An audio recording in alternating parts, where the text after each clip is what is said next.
इल्जाम हजारों हैं, खता कुछ नहीं। मैं यही बोल के स्टार्ट करूंगी कि कल की जो वीडियो जो वायरल हुई है, मुझे पता है आप सब उसी के बारे में पूछ रहे हैं।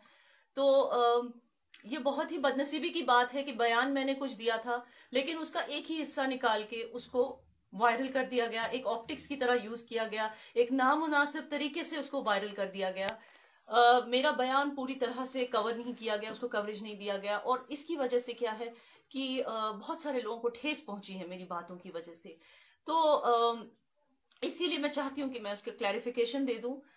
जो भी तबका है, कोई रिलीजियस तबका हो, मजहबी तबका हो, कोई सियासी तबका हो या समाजी तबका हो, हर किसी से माजरत चाहती हूँ अगर आप लोगों को मेरी बातों से ठेस पहुंची होगी। लेकिन एट द सेम टाइम मैं अपनी बात का क्लैरिफिकेशन भी दे दूं कि यस, एक पॉइंट था कि मैं बहुत ही जज्बाती हो गई थी, क्योंकि आप सब जानते हैं कि ये दूसरी बार हो रहा है वैली में पिछले कुछ महीनों में। लास्ट ईयर भी ऐसे ही एक हादसा हमारी बहन के साथ हुआ था, कुलगाम की बहन के साथ, उसको भी अभी तक इंसाफ नहीं मिला। एंड अरेस्ट तो कर लेते हैं हमारे पुलिस वाले, लेकिन जस्टिस नहीं मिलता इनको समाज से जिस तरह की हेल्प मिलनी चाहिए, जिस तरह की सपोर्ट मिलनी चाहिए, हमें अपनी वैल्यू सिस्टम को स्ट्रांग करने की जरूरत है। बहुत सारी चीजें हैं, और उस वजह से एक गुस्सा और एक डर दोनों मेरे अंदर था कि फिर से कोई बहन के साथ ये हादसा ना हो। तो शायद जज्बाती होके स्लिप ऑफ टंग हो गया, और बजाय इसके कि मैं कहूं कि एक लड़की शादी के बाद फ्रेंड सर्कल, मैंने बॉयफ्रेंड वर्ड यूज कर लिया। लेकिन जो मेरा खास जो मकसद था ये बोलने का, मकसद बस इतना था कि मैं ये बोलना चाहती थी कि एज जो हमारा इस्लाम है उसमें भी हमें अल्लाह ताला की तरफ से ये इजाजत दी गई है कि हम गुड और बैड के बीच में चॉइस कर सकें, सही और गलत के बीच में चूज कर सकें। इसको हम फितरा कहते हैं। इसका मतलब ये होता है कि अल्लाह ताला जिस तरह से हमें इस दुनिया में भेजते हैं, एक व्हेन वी आर बोर्न हम बेबीज होते हैं, और उनका सोल आप सब जानते हैं कितना प्योर और क्लीन होता है।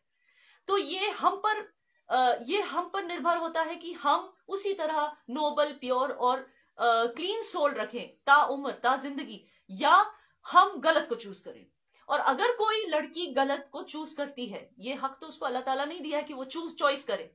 अगर वो गलत को चूज करती है, तो अब बात जब हम पे आती है, हम पे ये बात आती है कि हम उस पर रिएक्ट कैसे करें। और हम कह सकते हैं कि वो गलत है अगर वो ऐसा कोई भी काम करती है। फॉर एग्जाम्पल, कमिटमेंट देके पीछे हटती है, एक लड़के का दिल तोड़ती है, और या फिर शादी की कमिटमेंट देके पीछे हटती है, या फिर जैसे मैंने एग्जाम्पल दिया था कि शादी करके भी फ्रेंड्स रखती है, बॉयफ्रेंड्स रखती है। अगर वो ऐसी कोई भी हरकत करती है तो यस, वो गलत है, लेकिन हम उसको गलत कह सकते हैं, हम उसको जज कर सकते हैं, हम उसको अपने घर से निकाल सकते हैं, हम उसको डिसोन कर सकते हैं, लेकिन हम जो भी रिएक्शन कर सकते हैं वो एक इंसानियत की हद में ही रहकर ही कर सकते हैं। एसिड फेंक देना ये इंसानियत की हद से बाहर है, और ये करने की हमें इजाजत नहीं है अपने मजहब में भी। अगर वो लड़की गलत चूज करती है, ऐसा कोई भी गलत काम चूज करती है, जो मैंने एग्जाम्पल्स दिए हैं उनमें से कुछ भी है, कोई भी गलत चॉइस वो रखती है, तो फिर बात उसके और अल्लाह के बीच हो जाती है कि उसको इसकी पनिशमेंट अल्लाह ताला किस तरह से देंगे। लेकिन हम इंसान हैं और हमें इंसानियत की हद में रहना चाहिए। तो मेरे मैसेज का मतलब सिर्फ इतना था, लेकिन ये बहुत ही बदनसीबी की बात है कि इस मैसेज को गलत तरीके से चलाया गया, गलत तरीके से दिखाया गया, इसका गलत मिस इंटरप्रिटेशन दिखाया गया लोगों को। ये बदनसीबी की बात इसलिए है क्योंकि जो मेन मुद्दा था कल की प्रोटेस्ट का, वो ये था कि हमारी बहन जो इस वक्त हॉस्पिटल में है, एसिड अटैक की जो विक्टिम है, वो जिंदगी और मौत के बीच जूझ रही है। और बजाय इसके कि हम उसको मॉरल ग्राउंड्स पे जज करें, या उसके साथ जो लोग हैं जो उसके साथ खड़े हैं उनको मॉरल ग्राउंड्स पे जज करें, बजाय इसके हमें ये करना था कि हमें उस पे ध्यान देना था, उस लड़की की इस वक्त क्या नीड है, उसको जस्टिस दिलाने में हमें ऐसे कैंपेन्स करने थे ताकि उसको जस्टिस मिले, ताकि आगे से ऐसे हादसे यहां नहीं हो। हमें कैंपेन्स करने थे ताकि उसकी फैमिली को किसी तरह की एडमिनिस्ट्रेशन की तरफ से फाइनेंशियल हेल्प मिल जाए। लेकिन बजाय इसके फोकस इन ऐसी चीजों पे किया गया, एक हेट कैंपेन पे किया गया, मेरे एक बयान को एक हेट कैंपेन के लिए यूज किया गया। ऐसी ये बदनसीबी की बात है कि बजाय उस विक्टिम के एक हेट कैंपेन पे ज्यादा ध्यान दिया गया। और ऐसी हेट कैंपेन्स में आपको एक और चीज बता दूं कि हमारी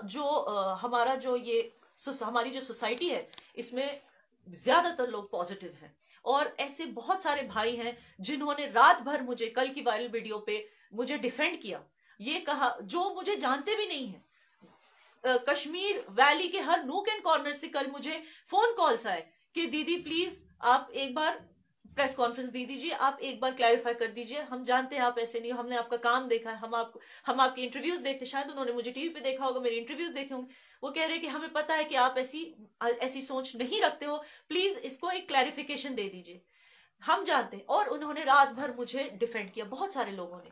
तो ये वो तबका है हमारी सोसाइटी का, ये वो नौजवान है जिसकी वजह से एक सोसाइटी पॉजिटिव रह सकती। लेकिन वो लोग जो हेट कैंपेन चला रहे हैं, ये वो लोग हैं जिससे सोसाइटी को मतलब हमें अलर्ट रहना चाहिए, क्योंकि ये वो लोग हैं जिससे सोसाइटी को खतरा है। हेट कैंपेन चलाने से ही तो हेट वारदात, हेट क्राइम्स होते हैं सोसाइटी में। एसिड अटैक क्या है? हेट क्राइम ही तो है। तो इस तरह के हेट कैंपेन्स चलाने वाले, एक किसी भी चीज को हेट्रेड की एंगल से देखने वाले, ये वो लोग हैं जिनकी वजह से हमारी सोसाइटी को खतरा है, और इस चीज पे हमें ध्यान रखना पड़ेगा। एंड आई होप कि कल की जो मेरे बयान हैं, जज्बातों में बह के जो मैंने बोला, उस वजह से आई एम सॉरी। मैं ये हरगिज कभी एंडोर्स नहीं करूंगी कि एक लड़की को शादी के बाद बॉयफ्रेंड रखने चाहिए, एक्स्ट्रा मैरिटल अफेयर करना चाहिए। मैं I not only stand for Kashmir and for Muslims, I also stand for India, जैसे आप सब कोई हर कोई जानता है। एंड इंडियन वैल्यू सिस्टम का भी मैं बता दूं, हमारी संस्कृति में ना डिवोर्स नाम की चीज है, आप तो जानते होंगे हमारी संस्कृति कैसे, एक बार औरत ने शादी कर ली मतलब वो 7 जन्मों तक अपने हस्बैंड की हो गई। आप सब जानते हैं कि मैं किसको रिप्रेजेंट करती हूँ, इंडिया को। तो इट इज इम्पॉसिबल कि मैं एक्स्ट्रा मैरिटल अफेयर्स या इन चीजों को एंडोर्स करूं, ये कभी नहीं होगा। लेकिन मेरा बोलने का सिर्फ इतना मकसद था कि गुड एंड बैड में चॉइस करने का हक उस लड़की को खुद है, और हम उस चीज पे रिएक्ट कर सकते हैं, हम उसको जज कर सकते हैं, मगर सिर्फ इंसानियत के दायरे में रह के। कल अगर मेरे भाइयों के साथ ऐसा हादसा हो कि उनके मैरिज प्रपोजल को कोई कमिट करके उसे ठुकरा देती है, या उनको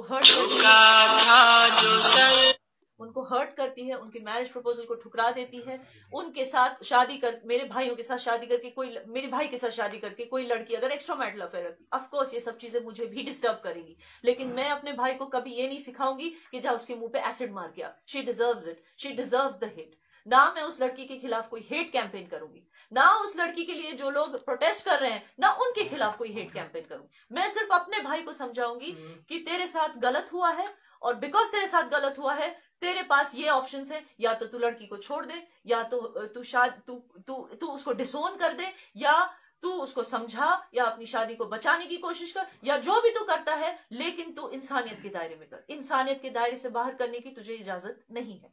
तो वही मैंने चीज बोलने की कल कोशिश की। मैम, क्या आपको लग रहा है कि ये जो आपने कल किया, ये गलती हुई है आपसे? मैं वही तो कह रही हूँ कि अगर आप इसको स्लिप ऑफ टंग कहें तो वो गलती है, क्योंकि मुझे बहुत सारे लोग सुनते हैं, और जाहिर सी बात है कि हेट कैंपेन और ऑप्टिक्स चलाने वाले बहुत लोग हैं, और उन्होंने बहुत अच्छा काम किया। जिन्होंने मेरे खिलाफ हेट कैंपेन किया उन्होंने बहुत ही अच्छा बेहतरीन काम किया। तो मगर उनकी वजह से क्या है, जिन लोगों ने वो वीडियो शायद पूरा नहीं देखा और उतना ही हिस्सा देखा, जो मुझे हेट नहीं करते, उनके भी दिल को ठेस पहुंची है। तो उस तरीके से अगर आप देखो तो शायद वो स्लिप ऑफ टंग करके मैंने गलती की। मैम बहुत सारे लोगों ने ये भी कमेंट्स किए थे कि वो जानना चाहते थे कि आप कौन हैं। तो अभी चूंकि आप लाइव हैं और लोग आपको बहुत ज्यादा देख रहे हैं, तो हम जानना चाहेंगे कि याना मीर कौन है और वो सोसाइटी के लिए क्या कर रही है। याना मीर एक आम लड़की है। याना मीर कोई सियासत में नहीं है। याना मीर एक आम लड़की है जो श्रीनगर में रहती है। I am an editor-in-chief of the Real Kashmir News. I also am a part of All JK Youth Society, which is a social organization. और अगर आप सोसाइटी की बात करें, मैं आप All JK Youth Society के जो मीडिया है, like Facebook and social media पे जाके आप All JK Youth Society में जाके आप सर्च कर सकते हैं कि हमारी ऑर्गेनाइजेशन ने क्या क्या किया है, क्योंकि खुद अपने मुंह से बोलना ये अच्छा नहीं लगता कि हमने सोसाइटी के लिए क्या क्या किया है। पर मैम, आज तक आप कहीं ना कहीं जो है कैमरा के आगे नहीं आए, तो कल ही क्या मकसद था? नहीं, मैं कैमरा के आगे आई हूँ, ये सवाल ही गलत है। अगर आप because I run a news agency, I am an editor in chief of real Kashmir news, मैं खुद इंटरव्यूज लेती हूँ लोगों की। सो ये आप सोशल इशू पे कह रहा हूँ मैं, कल सोशल इशू था, एक लड़की के ऊपर ऐसे नहीं, मैं कई बार कैमरा पे आई हूँ।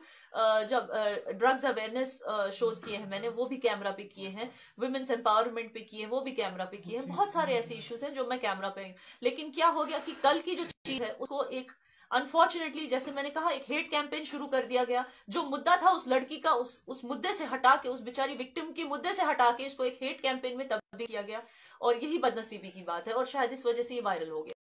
Thank you. Thank you. सवाल शिफ्ट कर रहा है